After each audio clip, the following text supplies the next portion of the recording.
चलिए anyway, good afternoon सभी को, वेलकम।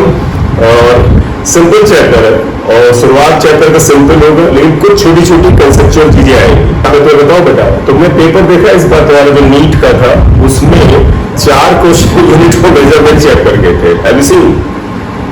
तुम सरप्राइज रह जाओगे, तुम कहोगे ऐसा कैसे हो सकता है। एक सिग्निफिकेंस फिगर पे इसके उन्होंने क्वेश्चन दिया, एक क्वेश्चन इन्होंने दिया, अभी आधी पढ़ाई में आ जाएगा तो तुम्हें मेंशन करेंगे कि ये क्वेश्चन आया था आपके नीट के लिए 2022 का, जो 17 तारीख को हुआ। तो एक था इनका क्वेश्चन, वो एंगल और सॉलिड एंगल पे था। दूसरा इनका क्वेश्चन था सिग्निफिकेंट फिगर पे, और सब इसी चैप्टर में पढ़ेंगे। 2 क्वेश्चन डायमेंशनल एनालिसिस के थे। अब वो ये जरूर कह सकते हैं, एग्जामिनेशन जिसने कंट्रोल किया, जिसने बनाया, वो ये जरूर कह सकता है कि यार वो जो हमने 2 डायमेंशन के क्वेश्चन दिए हैं, उसमें एक क्वेश्चन बेटा जो था वो था मैग्नेटिज्म का, and 1 question belongs to gravitation. तो वो ये कह सकता है ये यूनिट मेजरमेंट का नहीं है, ये एक क्वेश्चन ग्रेविटेशन का है और दूसरा क्वेश्चन जो है वो मैग्नेटिज्म का है। तो उस आधार पर वो जो जस्टिफाई करेगा तो हमसे आपसे क्या बोलेगा कि एक्चुअली यूनिट ऑफ मेजरमेंट से 2 क्वेश्चन आए थे। 1 was from the significant figure and the second was from angle and solid angle, यानी इससे 2 आए थे। लेकिन तुम याद रखो बेटा, डायमेंशन का बेसिक तो इसी चैप्टर से आप fundamental physical quantities. Bye fundamental तो पता है, फंडामेंटल को बेस भी कहते हैं, तो बेस फिजिकल क्वांटिटीज की बात। The quantities which cannot be expressed in the terms of the others, मतलब जिनको अन्य के टर्म्स में ना एक्सप्रेस किया जाए, बल्कि बाकी सभी क्वांटिटीज को, इनके अलावा हमारे पास जितनी फिजिकल क्वांटिटीज हैं उनको इनके टर्म्स में एक्सप्रेस किया जाए, तो इन्हें हम फंडामेंटल कहते हैं। तो फंडामेंटल क्वांटिटीज क्या हुई? which cannot be expressed in the terms of others, even others quantities are explained in the terms of these quantities। तो आप कहोगे which cannot be expressed in terms of other quantities are called fundamental physical quantities। fundamental quantities या physical quantities, naturally बेटा इनकी units को fundamental units कहेंगे। Fundamental units आएंगे, और कुछ इनके पॉपुलर सिंबल्स हैं जो कि हम यूज करेंगे डायमेंशन में, सिंबल्स। जैसे आइएगा और आप ही बोलिएगा बेटा, सबसे पहला फंडामेंटल फिजिकल क्वांटिटी मास को माना जाता है, मास। और इसका यूनिट सभी को पता है, किलोग्राम होता है। और मास का जो सिंबल आएगा बेटा वो कैपिटल एम से लिखा जाएगा, स्मॉल एम नहीं लिख सकते बेटा, कैपिटल एम लिखेंगे और स्क्वायर ब्रैकेट लगाएंगे ऐसे। दूसरा लेंथ, इसको भी फंडामेंटल। अब तो मन में है सर फंडामेंटल का डिसीजन किसने लिया? भगवान ने तो लिया नहीं बेटा, इंसान ने और साइंटिस्ट के ग्रुप ने लिया। तो this decision was made by the group of scientist, और इसके पीछे आधार है कि यार किनको लेने से अन्य चीजों को एक्सप्लेन करने में आसानी होती है। तो ये मेहनत का नतीजा है, ये वैज्ञानिकों के द्वारा लिया गया निर्णय है, राइट। लेंथ क्या होता है? इसका यूनिट मीटर होता है। लेंथ को बेटा कैपिटल एल से लिखेंगे, सारे सिंबल कैपिटल एल आएंगे, स्मॉल एल से आप नहीं लिख सकते। थर्ड टाइम, टाइम को हम सेकंड से लिखते हैं, अक्सर एस से, जब हम लिखेंगे यूनिट तो एस से लिखेंगे। नेचुरली कैपिटल टी से एक्सप्लेन किया जाएगा, या कैपिटल टी से इसका सिंबल लिया जाएगा। चौथा, कोई पार्टिसिपेट करना चाहेगा? इलेक्ट्रिक करंट, ये इलेक्ट्रिक करंट का यूनिट बेटा एम्पियर होता है, एम्पियर ये आ जाएगा, और इसका सिंबल ए आएगा, क्योंकि कुछ किताबें इसको ए की बजाय बेटा आई से लिख रहे हैं, क्योंकि एम्पियर का या करंट का सिंबल कैपिटल आई होता है, तो आई भी हो सकता है। पांचवा आइएगा, शुरुआत में पॉपुलर लिख रहा है बेटा, वो होता है टेम्परेचर। टेम्परेचर क्या होगा? टेम्परेचर, देखो टेम्परेचर का यूनिट तो तुमने सुना है डिग्री सेल्सियस होता है, लेकिन एसआई यूनिट डिग्री सेल्सियस नहीं है। मतलब किसी न्यूमेरिकल में जब टेम्परेचर का इस्तेमाल करना पड़ेगा तो आप कभी भी उसे डिग्री सेल्सियस में नहीं लिख सकते, आपको उसे केल्विन में कन्वर्ट करना पड़ेगा। तो इसीलिए इसका एसआई यूनिट केल्विन है। तो ये बेसिक्स ध्यान रखो, छोटे मोटे एरर होते हैं, जब हम थर्मो में जाएंगे तब बात करेंगे। टेम्परेचर को सेल्सियस में मत यूज करिएगा, ये केवल केवल केल्विन में यूज होता है, क्योंकि एसआई यूनिट जो इंटरनेशनल स्टैंडर्ड जो यूनिट है मानी जाती है वो केल्विन है। सिंबल इसका हम थीटा लिख सकते हैं, इसको हम के से भी डिनोट कर सकते हैं क्योंकि केल्विन से हमने उठाया।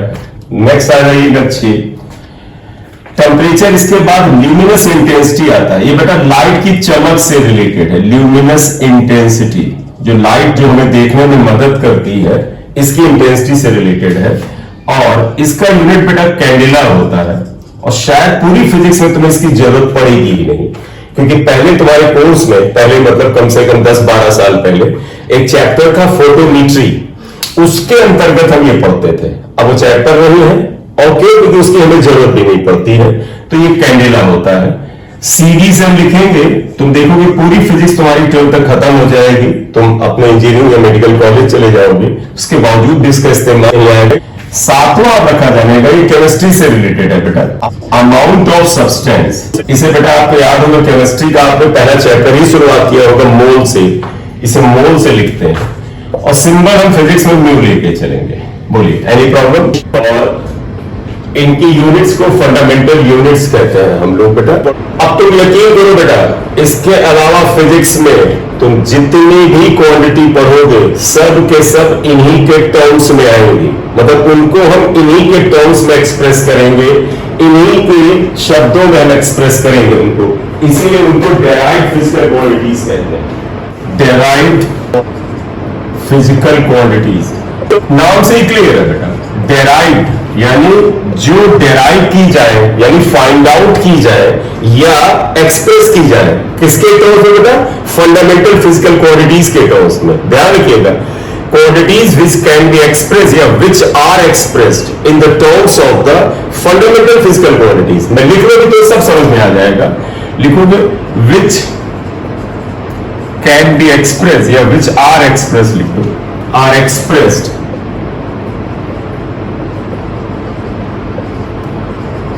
in terms of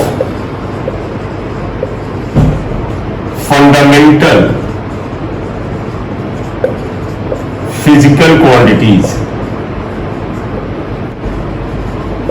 are called derived quantities या physical quantities। जैसे एग्जाम्पल लेना बेटा, कुछ सबसे छोटा एक लेते हैं, बताइएगा स्पीड का यूनिट क्या है? बताओ बेटा, यूनिट ऑफ स्पीड बताओ क्या है? देखो यूनिट ऑफ स्पीड सभी को पता है बेटा, मीटर पर सेकंड होता है। गौर से देखो बेटा, हमने स्पीड के यूनिट को मीटर लेंथ का यूनिट है, सेकंड टाइम का इनके टर्म्स में लिखा। तो देखो बेटा, इसकी यूनिट को हमने फंडामेंटल क्वांटिटी से लिखा है। दूसरा और आ जाइएगा, बताओ बेटा यूनिट ऑफ फोर्स क्या है? कोई बताएगा? न्यूटन, बिल्कुल सही। लेकिन कोई बताओ बेटा, न्यूटन बोलचाल का यूनिट है। न्यूटन जो है चीजों को आसान, न्यूटन के देखो कई बार जब यूनिट बड़ी कॉम्प्लिकेटेड होते हैं तो वैज्ञानिक डिसाइड करते हैं कि न्यूटन फोर्स का यूनिट नहीं है बेटा। न्यूटन जो है ये केवल बोलचाल में, न्यूटन के ऑनर में आसानी के लिए बनाया गया है। इसका असल में यूनिट क्या है? क्योंकि यूनिट ऑफ फोर्स अगर लिखना हो तो तुम ये फार्मूला लिखोगे कि सर F=ma होता है। और तुम्हें बताइएगा कि यूनिट ऑफ एफ क्या आएगा? एफ का यूनिट क्या आएगा? मास का यूनिट किलोग्राम, और एक्सेलरेशन का यूनिट, एक्सेलरेशन के सबको पता है मीटर पर सेकंड स्क्वायर होता है। तो वास्तव में फोर्स का यूनिट ये है बेटा, किलोग्राम मीटर पर सेकंड स्क्वायर। इसी को प्यार से और आसानी से हम क्या बोलते हैं? न्यूटन बोलते हैं। तो वास्तव में आपसे अगर किसी क्वेश्चन में पूछ ले what is the SI unit of the force, this is more correct बेटा। What is the SI unit of the force, international accepted unit, तो ये यू लिखोगे। न्यूटन तो केवल ऑनर में है। तो आप देखिए बेटा, फोर्स का यूनिट किलोग्राम यानी मास, मीटर यानी लेंथ, और टाइम यानी सेकंड में एक्सप्रेस किया गया है। क्यों? क्योंकि ये फंडामेंटल फिजिकल क्वांटिटी में आ जाता है। और इसे ये नहीं आता है बेटा, ये सब फंडामेंटल फिजिकल क्वांटिटीज में आ जाती हैं। और जब किसी क्वांटिटी को फंडामेंटल फिजिकल क्वांटिटीज के टर्म्स में लिखते हैं तो इन क्वांटिटीज को डेराइव कहते हैं। क्यों derive? Force can be expressed or derived in terms of mass, length and second। और मास, लेंथ और सेकेंड जो है ये फंडामेंटल फिजिकल क्वांटिटीज के अंतर्गत आती है। बोले क्लियर? और एक बोल लो, लगे हाथ जो बताइए, यूनिट ऑफ वर्क क्या होता है बताओ? जूल बोला है तुमने। जूल तो प्रोफेसर जूल एक वैज्ञानिक थे, उनके नाम पर है। असल में इसका यूनिट केवल ऑनर में जूल लिया जाता है। अदरवाइज वर्डन का जब यूनिट जाना हो तो तुम्हें वर्डन का फार्मूला फोर्स इनटू डिस्प्लेसमेंट लिखना पड़ता है। फोर्स का यूनिट हमने यहां लिख लिया, देखो बेटा, फोर्स को हमने क्या लिखा, किलोग्राम मीटर सेकेंड माइनस 2, और डिस्प्लेसमेंट को हम मीटर में लिखेंगे, मीटर आएगा। तो देखो बेटा, किलोग्राम मीटर और मीटर क्या हो जाएगा बेटा, मीटर मीटर मीटर स्क्वायर, तो इसका unit kilogram metre square second minus 2 आएगा। और ये वर्क का जो यूनिट है ये फंडामेंटल नहीं हुआ, देखो फंडामेंटल फिजिकल क्वांटिटीज के यूनिट के टर्म्स में डेराइव करके लिखा गया, इसलिए ये सब डेराइव है। तो मोटे तौर पर ध्यान रख लीजिएगा, 7 यूनिट हमारी फंडामेंटल यूनिट्स है जिनको हमने पहले लिख लिया।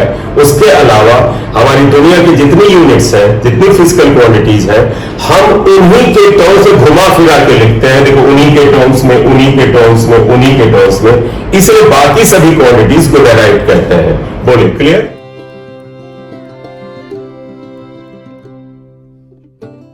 जो अभी इतनी बात बताई है उतनी बात तो क्लियर हो गई ना आपको? ठीक है, तो देखिएगा, लेने के बाद मैं छोटा सा ब्रीफ कर दूं। 7 फंडामेंटल फिजिकल क्वांटिटीज है, उनके टर्म से बाकी क्वांटिटीज को एक्सप्रेस किया जाता है, इसलिए बाकी क्वांटिटीज को डेराइव्ड फिजिकल क्वांटिटीज कहते हैं। कुछ भी जो भी मन में आए, तो कोई क्वांटिटी बोलो बेटा, वो सब डेराइव्ड है। कोई मन में तुम्हें आ रहा हो क्या सर ये भी है, तो बताओ, तो मैं इसको भी क्लियर कर दूं। है कोई ऐसी क्वांटिटी जो मन में आ रहा है क्या सर यही है या नहीं है? कुछ भी सोचो, जिसके बारे में सोचोगे सब की सब बेटा डेराइव्ड है। अब एक समस्या आती है क्या, जब हम 7 फंडामेंटल फिजिकल क्वांटिटीज के दम पर बाकी क्वांटिटीज को हम जाके डेराइव करते हैं, तो एक जगह पे थोड़ा सा फंसते हैं, एक जगह पे हम थोड़ा सा फंसते हैं, और वो क्या है, एंगल और सॉलिड एंगल। असल में जब एंगल से रिलेटेड कुछ भी क्वांटिटी आती है तो हमें लगता है कि यार ये 7 में तो एक्सप्रेस नहीं हो पाएगा जो 7 पढ़ा है, इसलिए 2 सप्लीमेंट्री यूनिट्स रखी गई हैं। तो ध्यान रखिएगा, 7 फंडामेंटल यूनिट्स है, उसके अलावा सब डेराइव्ड यूनिट्स है, और उसके अलावा 2 सप्लीमेंट्री। नेक्स्ट है सप्लीमेंट्री यूनिट्स, सप्लीमेंट्री, और ये काफी इंपॉर्टेंट है। यहीं से इस बार जैसे मैंने बताया ना, अभी रिसेंटली क्योंकि नीट का पेपर गया था, उसमें यहीं से क्वेश्चन आया था। सप्लीमेंट्री यूनिट्स 2 है बेटा, लिखिएगा, there are 2 supplementary units, supplementary units, 2 supplementary units हैं, और उसमें जो पहला है उसे हम बोलते हैं एंगल। First is angle. अगर पूरा टेक्निकली बोले तो इसे प्लेन एंगल बोलते हैं। प्लेन एंगल इसलिए बेटा क्योंकि ये 2D में आता है, ये 2D में होता है, इसलिए इसको प्लेन एंगल बोलते हैं। और दूसरा है बेटा सॉलिड एंगल। सॉलिड एंगल ये जब पढ़ेंगे तब क्लियर होगा। इसे ओमेगा से या डेल्टा ओमेगा से रिलेट करते हैं, इसे ओमेगा या डेल्टा ओमेगा से डिनोट करेंगे, ये थीटा से पॉपुलर नेम है।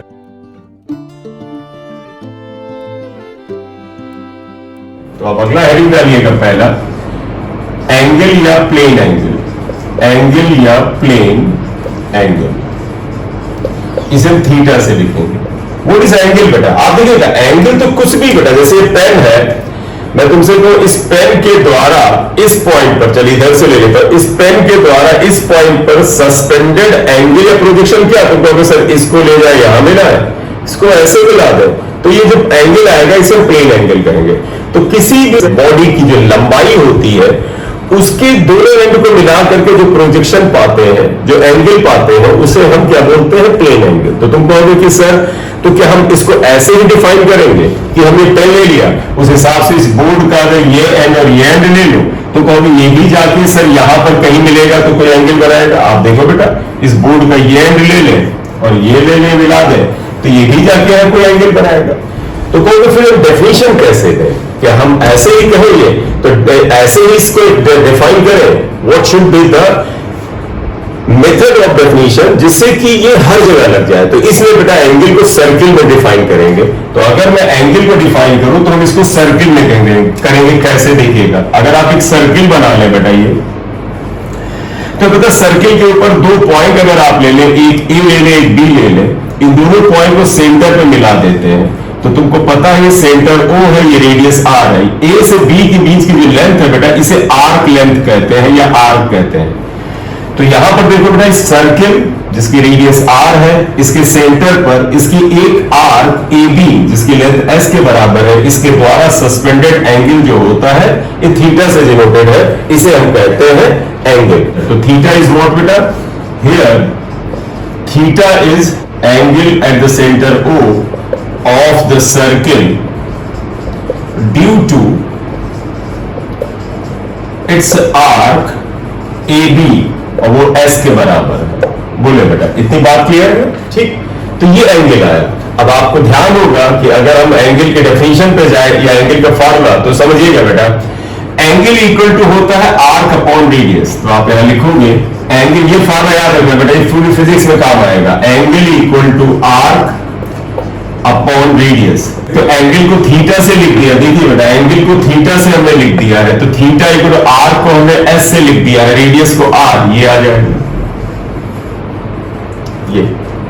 ठीक, इतना लोग ठीक है। तो अब एक चीज, हालांकि डायमेंशन होता है, तो डायमेंशन जो हम इस चैप्टर के एंड में सुनिएगा, डायमेंशन क्या। देखो डायमेंशन का मतलब क्या होता है, जब हम किसी भी क्वांटिटी को डायमेंशन फार्मूला बनाते हैं तो कोई बड़ी बात नहीं है। क्या तुमने अभी मैंने तुम्हें सिंबल दिए थे, तो याद होगा मास का सिंबल m था, लेंथ का सिंबल l था और टाइम का सिंबल t था, और ऐसे ही हमने कई सिंबल लिए। तो डायमेंशन में जानते क्या होता है, लेंथ को अगर हम l से एक्सप्रेस कर दे, मास को m से कर दे, और अगर उनके ऊपर कोई पावर है पावर लगा दे, तो उस फार्मूले को डायमेंशन फार्मूला कहते हैं। तो आप इसे डिटेल में बेटा डायमेंशन चैप्टर में बात करेंगे वहां पर ये। तो मैं एक्चुअली ये कहना चाहता था कि एंगल की डायमेंशन क्या होगी, आप बताइएगा। एंगल इक्वल टू आर्क है, आर्क है क्या बेटा, देखो ये आर्क लेंथ है। ऑब्वियसली बात अगर मैं तुमसे को इसकी लंबाई नापो तो तुम मीटर या सेंटीमीटर में नापोगे। इसका मतलब आर्क जो हुआ एक तरह की लेंथ हुआ, और लेंथ का सिंबल हमने क्या लिया था, एल लिखा था। रेडियस, रेडियस भी मीटर या सेंटीमीटर का लेंथ है। तो अगर मैं तुमसे कहूं एंगल का डायमेंशन क्या हुआ, तो तुम लिखोगे आर्क का डायमेंशन लेंथ, रेडियस का डायमेंशन लेंथ, और इन पे पावर एक ही है। देखो यहां भी 1 पावर, यहां भी 1 पावर है। अगर मैं तुमसे कहूं dimensional formula, dimensional formula of angle, जब डायमेंशन पढ़ेंगे तुम्हारे लिए हलवा बिल्कुल चीज होगा। क्या आ जाएगा, सुनिएगा बेटा, एंगल इक्वल टू होगा आर्क अपॉन रेडियस। आर्क का डायमेंशन हुआ लेंथ, चलो मैं हेडिंग डाल के कर ही देता हूं। देखो theta equal to arc upon radius है, तो इसलिए डायमेंशन, डायमेंशन फार्मूले को शॉर्ट में मैं डीएफ लिख देता हूं ऑफ थीटा। डीएफ का मतलब बेटा dimension formula of theta. R को आप एल से लिखोगे, रेडियस को भी लेंथ से लिखोगे। देखो बेटा ये दोनों की पावर सेम है, दोनों कैंसिल हो जाएंगे, तो एल की पावर 0 आएगा। जब भी किसी पावर 0 आए तो हम कहते हैं ये डायमेंशन लेस है। तो बेटा असल में डायमेंशन का मीनिंग क्या होता है समझिएगा, किसी क्वांटिटी के ऊपर जो पावर होती है इसे डायमेंशन कहते हैं। जैसे यहाँ पावर 1 होती तो हम कहते हैं इसकी डायमेंशन 1 है, पावर 2 होती तो हम कहते हैं 2 है, और अगर 0 है तो हम कहेंगे इसकी डायमेंशन 0 है, यानी इट हैज नो डायमेंशन। तो अब ध्यान रखो बेटा, कोई भी क्वांटिटी, ऐसी दो क्वांटिटी का रेशियो हो जिनका डायमेंशन सेम होता है, जैसे इसका डायमेंशन लेंथ और इसका डायमेंशन लेंथ, तो वो डायमेंशन लेस होता है। तो निकल के क्या है, डायमेंशन फॉर्मूला ऑफ एंगल में आएगा एंगल हैज नो डायमेंशन। तो देयरफॉर क्या लिख लोगे, एंगल हैज नो डायमेंशन। बोले बेटा,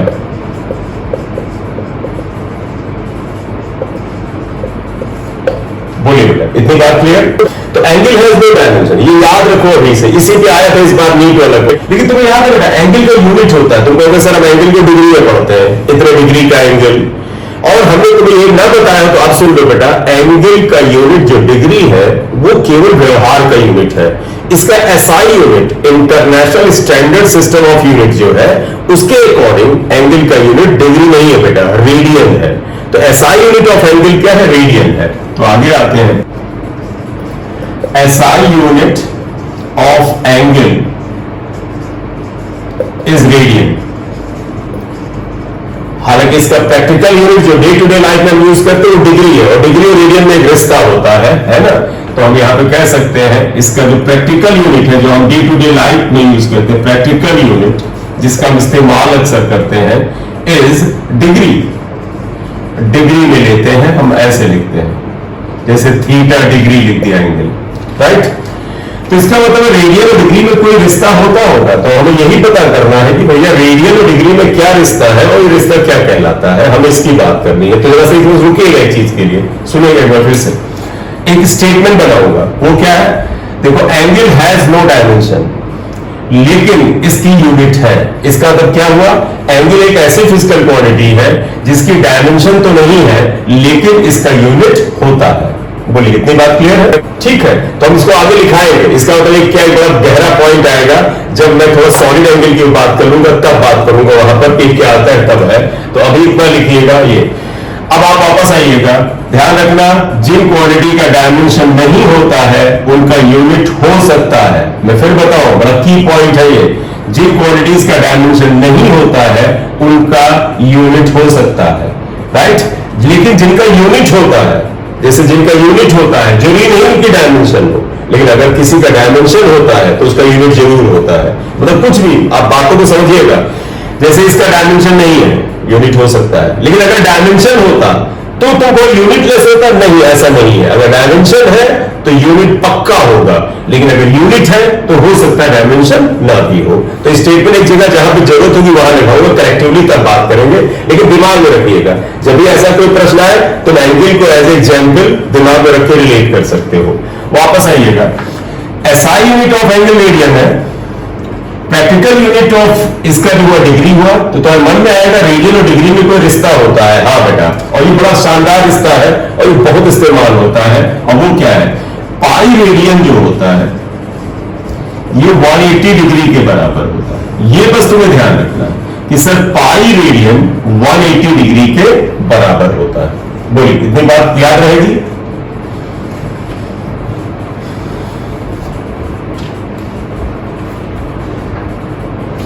बोले बेटा, ठीक है।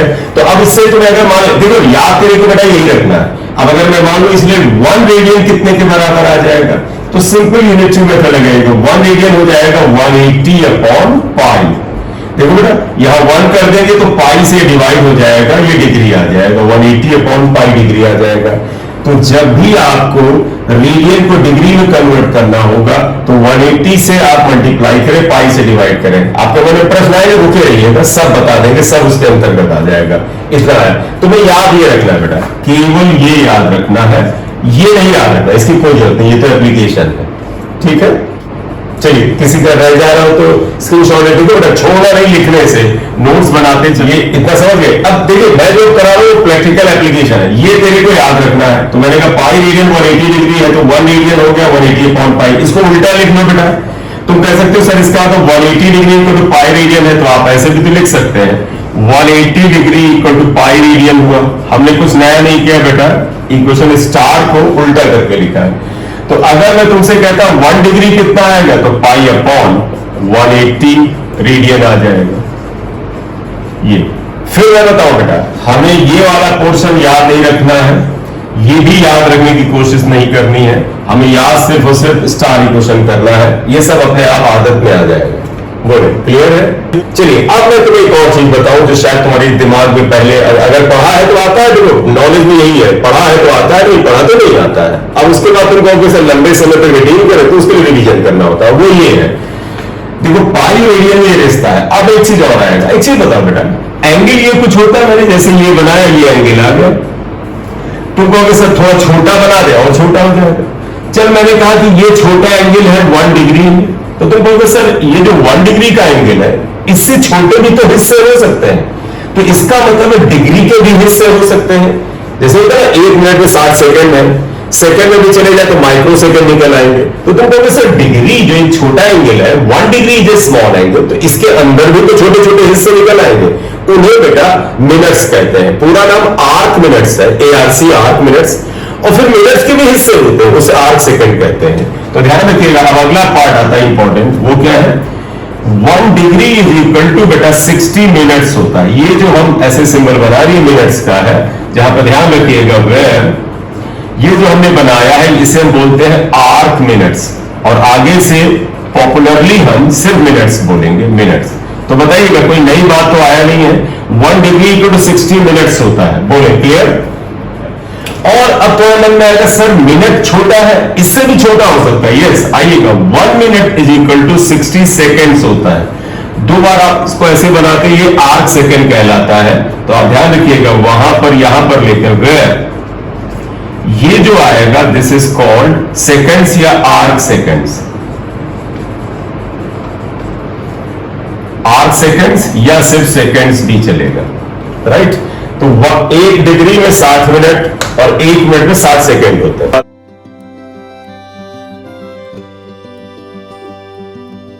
चलो आ जाओ, ठीक है। जो अभी हमने रिलेशन तुम्हें बताया एंगल का, इसी पे एक क्वेश्चन दे रहा हूं। क्वेश्चन का मैं एग्जाम्पल लेता हूं जिससे मैं साथ में ही सॉल्व कर सकूं। देखो एग्जाम्पल 1 आया, देखो बेटा कन्वर्ट फॉलोइंग, हमें कुछ चीजें कन्वर्ट करनी है। पहला आप देखिएगा यहां पर 90 डिग्री को इंटू रेडियन, रेडियन में करना है, यानी डिग्री को रेडियन में करना है। दूसरा मैं ले लेता हूं 270 डिग्री को रेडियन में करना है इंटू रेडियन, इसे भी रेडियन में लिखते हैं। तीसरा आ जाइएगा 945 डिग्री इंटू रेडियन, अगर हम इसे भी रेडियन में कर लें तो अभी हमने रेडियन में किया है, 2-3 उल्टा कर लेते हैं। चौथा क्वेश्चन ले लेते हैं बेटा, जैसे मैं लिख दूं 3π/4 radian into degree, 7π/2 radian into degree, हमें इसे डिग्री में करना है, इतने रेडियन को डिग्री में करना है। तो आइएगा एक एक करके मैं ही सॉल्व करता हूं, जरा आइएगा पार्टिसिपेट करिएगा सोल्यूशन। मैंने देखो फर्स्ट ले रहा हूं, पहला वाला हम यहां पर ले रहा, देखिएगा देखो एंगल क्या दिया मैं यहां थीटा से इसे डिनोट करूं तो आपत्ति नहीं होनी चाहिए। देखो पहला है थीटा इक्वल टू 90 डिग्री। अब मैं तुम्हें बताऊं बेटा मोटे तो तुम कहोगे सर वो pi radian equal to 180 degree, बड़ा सिंपल सा तरीका है, कुछ जरूरी नहीं कि आप वहां जाके दिमाग लगाए, एक बड़ा सिंपल सा काम कर लेना।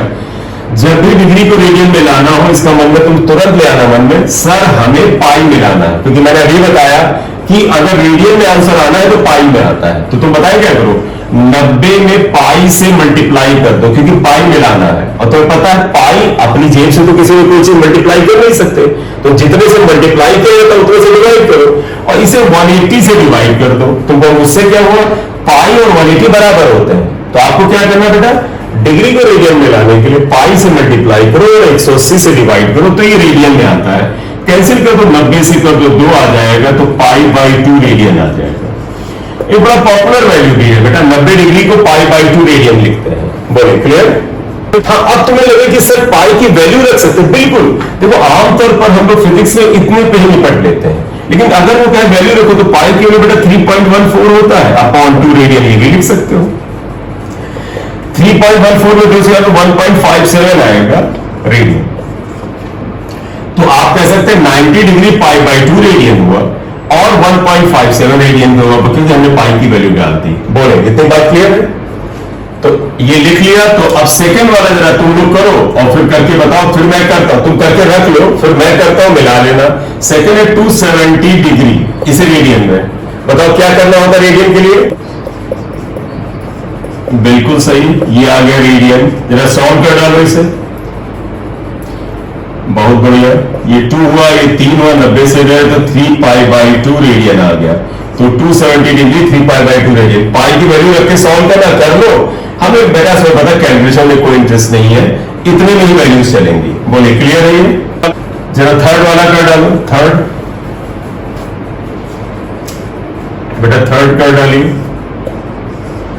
थीटा इक्वल टू 945 डिग्री है, 945 इंटू पाई अपॉन 180। जरा बेटा सॉल्व करो। 45 से अगर हम डिवाइड कर दें तो आप देखो 45 चौको ये जाएगा, 45 दूनी 90 आएगा, 2 45 1 21 बार जाएगा, तो 21 π/4 रेडियन आ रहा। बोले यही आ रहा है, देखो बेटा है ना ये। अब आपको आगे कैलकुलेशन में ले जाना आपकी चॉइस से, रेडियन आया, आप कह सकते हैं 21/4 पाई को 3.14 रेडियन, ये कैलकुलेट करके निकाल लेना कितना आ जाता है। बोले है ना बात? तो बेटा देखो, रेडियन में लाने का मतलब पाई में लाना, पाई से मल्टीप्लाई करो और 180 से डिवाइड करो, रेडियन में आ जाएगा। बहुत इस्तेमाल होगा फिजिक्स के लिए, बहुत ही छोटी सी ये एक इंपॉर्टेंट जानकारी है, ठीक है। अब एक लेते हैं जो उल्टा किया जा रहा है, 3 के बाद चौथा आ जाइएगा। चौथे में देखो रेडियन को डिग्री में कन्वर्ट किया गया, चौथे में। तो अगर हम सोल्यूशन में चौथा पार्ट आते हैं, देखो चौथा, देखो एंगल इज हाउ मच बेटा, 3 पाई बाई 4 रेडियन है। अब देखना बेटा, ये उससे भी ज्यादा आसान है, तो वो कैसे, इसमें कहते हैं बेटा पाई की वैल्यू बस डाल दी जाती है। बताओ पाई इक्वल टू 180 डिग्री होता है, तो तुम सीधे ये करोगे sir 3 by 4 pi equal to 180 degree होता है, बस हो गया, खेल खत्म। आप ये 180 डिग्री होता है, 135 डिग्री आ गया। तो इसका मतलब 3 पाई बाई 4 रेडियन जो होता है वो कितने के बराबर है बेटा, 135 डिग्री आ गया। बोले बच्चा,